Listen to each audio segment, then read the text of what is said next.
So the question I'll be answering is displayed on your screen right now, which is I'll analyze Janie's development as a woman, and I'll do that by looking at her relationships with all of her husbands.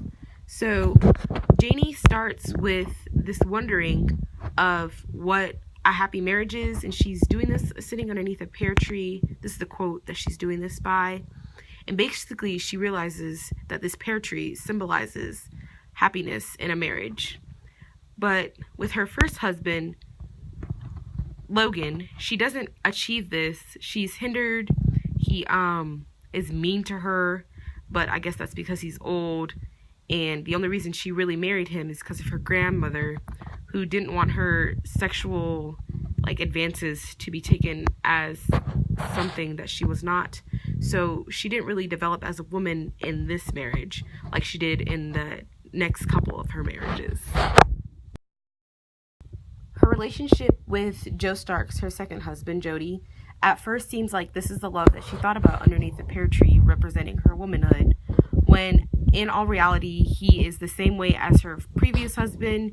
He hinders her growth as a woman and domestically abuses her so much to the point that she withdraws from him totally, that she just accepts whatever abuse he sends her way, which ends when he gets sick and old and very ill, in which he tells him off, and this is the first step in her finding this love that she dreamt about underneath the pear tree that she finds with her third and final husband, Tea Cake, who shows her that what love is and what a marriage should be.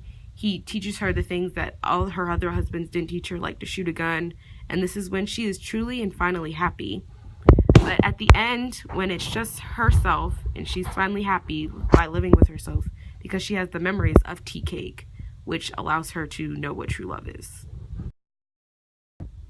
So in the end, Janie establishes the love that she envisioned when she was young underneath that pear tree, and her growth as a woman can be seen throughout the relationships as she gets more and more open and voiceful, especially in her relationship with Tea Cake, and at the end of her second marriage with Jody, where she tells him off and finally stands up for herself, which is a huge character development change, because that is something that she had never done before.